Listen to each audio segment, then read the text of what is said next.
It's funny that you ask. Well, maybe not funny, but interesting. Because only a few days ago I was reminded of my first encounter with the works of Poe.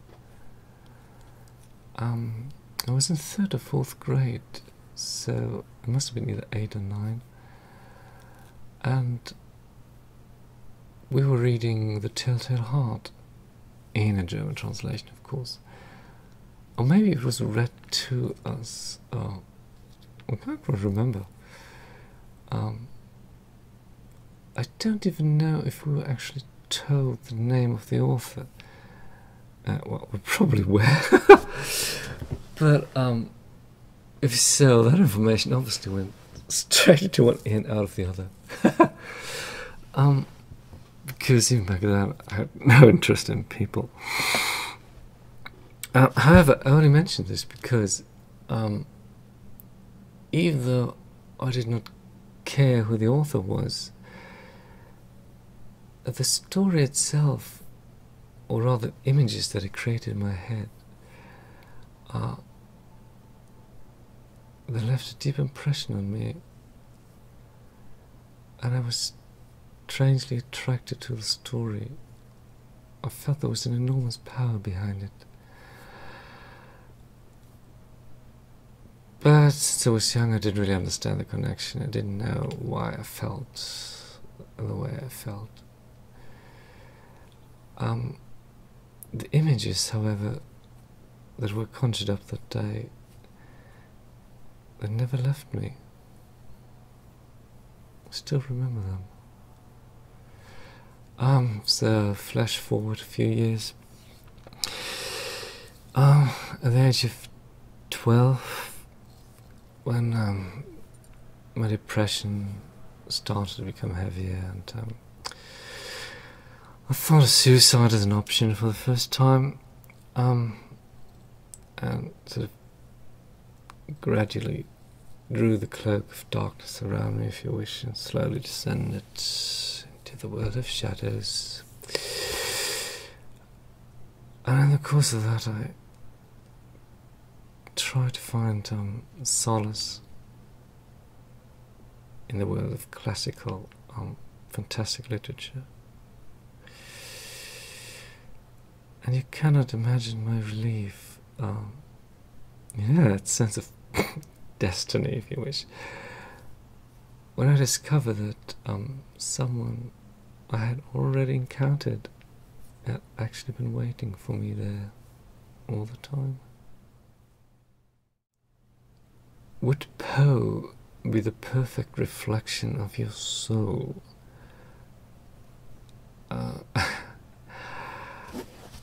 You know, this may be an embarrassing thing to admit, but honestly, I have no idea how right you are. When I began to work on Poetica, I approached the poems from the outside, if you know what I mean. You know, I met them like old friends or acquaintances, ghosts I had already encountered in the past. But when the album was completed, and that's actually the embarrassing part, I had completely forgotten that those words had originally been written by a different person. I felt like they were my own. I had made them my own. In fact, I felt more like Sopor than Sopor did. If that makes any sense to you. So I didn't just adapt them to music. I adapted them to myself. There is a sound, a sort of funeral whistling that comes often in your music, especially since Children of the Corn, for instance on Dreamland, or the wonderful The Haunted Palace. Oh, thank you. It makes me think of old horror movies. Are those movies getting a growing influence in your work? I know what you mean. That's the old theremin. The sound is almost synonymous with all black and white science fiction horror movies, yes. It's a sort of instrument you literally expect to hear when you think of these films. And I can't deny that I'm actually very fond of it. I've always been. It suits me perfectly. Aside from the eerie atmosphere it creates, it's also a lovely bridge between the coldness of the synthesizer and the warmth of the violins. It combines and balances the extremes, and that's what I'm all about. Do you like the movie The Oblong Box with Vincent Price and Christopher Lee? That's the only Poe story that you interpret, which is not a poem but a story. To be honest, I can't remember it. I know that I've watched it, but it obviously didn't leave any impression on me, otherwise I would remember it. Unlike Roger Corman's adaptation of The Fall of the House of Usher, also with the divine Vincent Price in dark velvet and bleached hair, and generally divine and beautiful and breathtaking. In fact, I would go so far as to say that that is my favourite Poe adaptation. That one definitely had a lasting impression on me to this very day. Was it hard to choose the poems that you would put to music? No. And yes. And no. Where shall I begin? Okay. When you listen to Harvest Moon, which is the last track on Children of the Corn, you can hear that there's a distinct De la Sarabande vibe in the string section. Well, maybe you can't hear it because it's rather short and there's a lot of stuff going on. But it is there. Take my word for it. Well, actually, I can play it for you. Wait a second.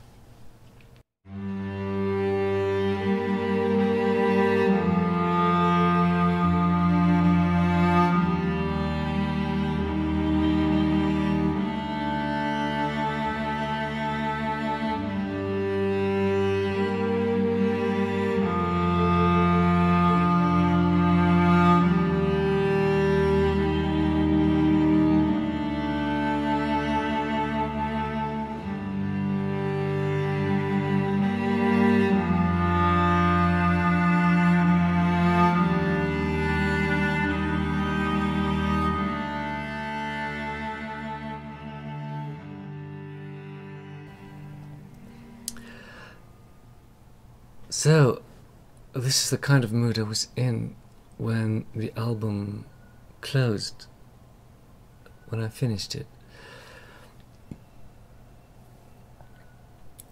So, after I had finished Children of the Corn, I had this feeling that I really needed to go and clean up my house, as in to revisit old recordings that I'd never been happy with.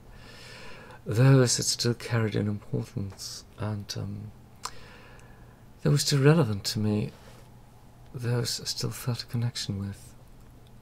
And naturally the first thing that came to mind were the Poe adaptations. And most of all, Alone, from that unlistenable piece of shit Spiral Travel album. God, I hate that thing. But that's public knowledge. I'm allowed to say that. I did it. You see, my initial idea was to do me a 12-inch single with The Sleep on one side, maybe, and Alone and Dreamland on the other. But then suddenly Alone had a twin brother, and on top of that my label suggested I should do a 7-track mini album instead of a 12-inch single, so I thought, what the hell, and redid all the Poe tracks. When you're still in the early stages of an album, things tend to be vague, and you're not always sure in what direction the album wants to go. You're not quite certain of its purpose, but as you work on it, things always become clearer gradually. And so after a while I realized that Poetica in fact wanted to be an album, and for this I needed more material. So initially, on a conscious level, that was the only reason why I was looking for further poems to put the music. But naturally I just couldn't pick anything at random. There had to be a connection. And a dream within a dream, of course, was an obvious choice. And the only other two poems I could think of doing were The Haunted Palace and The City in the Sea. And the funny thing about City in the Sea was that I had never really read it before. I mean, yes, I did read it once or twice, but only cursory, and as a consequence, I'd never really understood it. Also because, in my memory, it had blended together with Jacques Tourneur's film The City Under the Sea, also with Vincent Price. Which I guess is why I always believe that the poem describes sort of ghostly submarine habitat. What a joke. And with The Haunted Palace it was similar, even though it's actually part of my all-time favourite Poe story, the masterpiece, which is The Fall of the House of Usher. I was never really aware of it. Again, yes, I had read it a few times on its own, but because of my careless reading, I actually believed that the poem was about a haunted building. I mean, how ridiculous is that? Can you believe it? However, when the album was finished, The Haunted Palace turned out to be the one song that actually makes me shiver. It still does. And when I listen to the album in one sitting, the very moment the song ends and the first notes of the last song begin, I start to cry. Every time. So when I began working on Poetica, the poems and I were merely like friends or acquaintances. But when I was finished, we had become one. Did you re-record all musical versions already made because you didn't like the first substance anymore?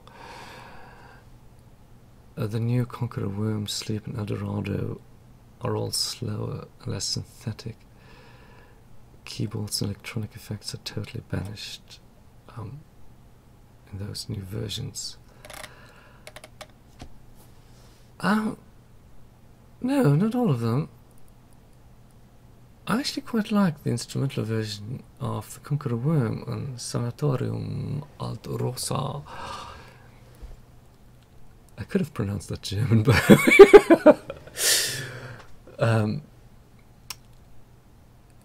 even Eldorado from Songs from the Inverted Womb I was always fine with. The Sleeper, however, no. I didn't like that one a bit. Ironically, I thought that that would be the one track I would have the least trouble with. You know, just record it again in superb quality and voila, job done. But no. It's just never that easy. The very moment I put the CD in the player, I felt like running out of the room. God, it was dreadful. To me, the old version, was repetitive, boring, and generally awful. I mean, I did still like the melodies and all. They were beautiful. But the song needed serious improvement, which it got, and now it's perfect.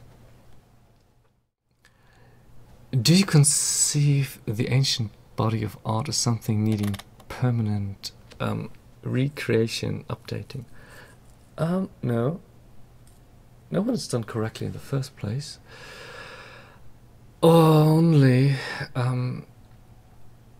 when the inner conflict, which had been the source and reason to create the song in the first place, hasn't been properly dissolved. In other words, when the topic is still relevant, then yes, it sometimes can be necessary to have a look at the song again. When there's an instrumental part in a song, is that a way for you to translate what the blank of the poem makes you feel? A manner to catch the listener's attention on something that he could not notice, because nothing is written between the verses. Yes. I remember a similar question from a German magazine, only with a more negative attitude, regarding the song To Walk Behind the Rose from Children of the Corn. I actually suggested that I had run out of words halfway through the track. I mean, imagine, yeah.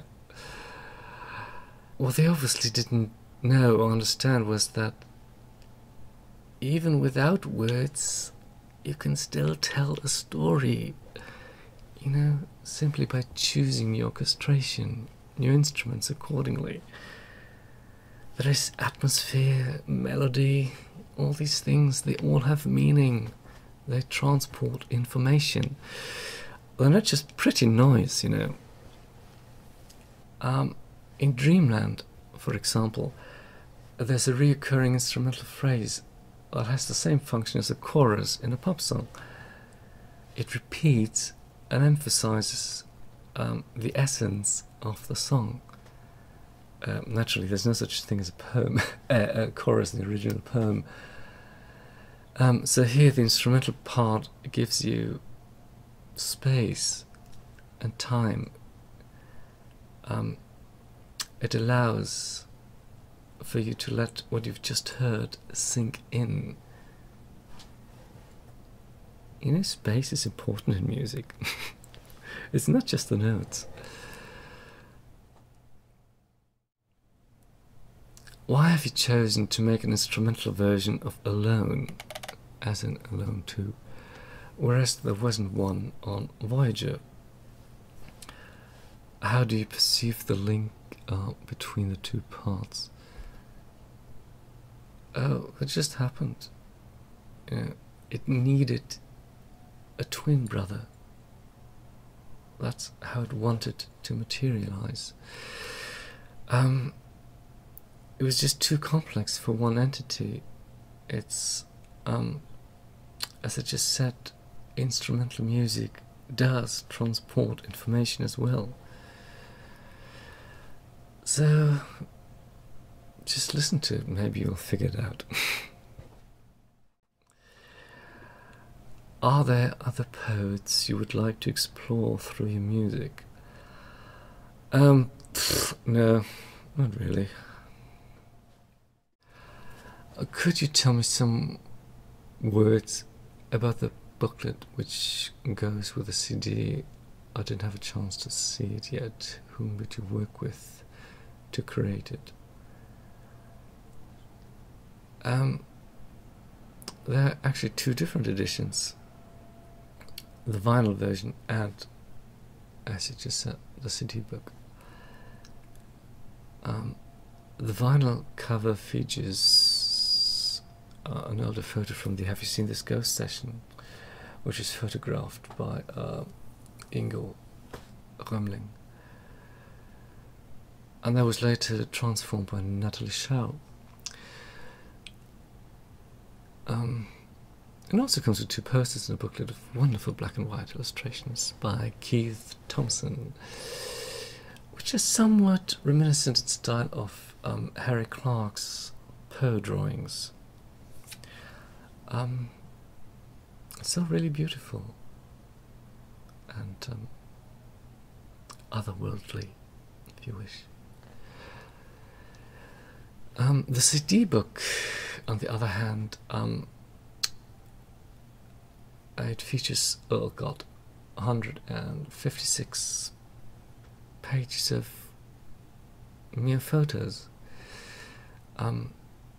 It's not meant to be particularly artistic. It's just photos, if that makes any sense to you. It's not supposed to be a visual translation of the poems. It's more like a simple private photo album. What's your favourite of Poe's poems? Oh, that's a funny sentence. I feel something very strong with The Sleeper when I'm listening to your version. My favourite poem has always been Dreamland. But that's not true anymore, because now it's Poetica in its entirety. That may sound odd, even arrogant, but I don't mean it like that. It's an entity of its own now. Poetica is my very own connection to Poe, the spirit of Poe. What does it mean for you to end this album with A Dream Within a Dream, the most lightful and maybe the most moving song of all for me? Which personal feelings does it reveal? A desire to leave life and vanish into the light. A Dream Within a Dream was the only possible conclusion of the album. It's the moment when I cannot hold back my tears any longer. There is a moment in the haunted palace when everything becomes quiet and there is the sound of wind blowing over the tops of the ruins. And that's when there's a chill running down my spine, literally. I can feel my heart in my throat. Everything, it's pulled together inside of me. And when the first notes of A Dream Within a Dream start, I can feel the tears running down my face every single time. It is a very sad song. You had told me when Children of the Corn was released that every piece of your work was like a seed that you could watch growing. What do you feel now when you're listening to the Triptychon of Ghosts? Oh, I still like it, fortunately.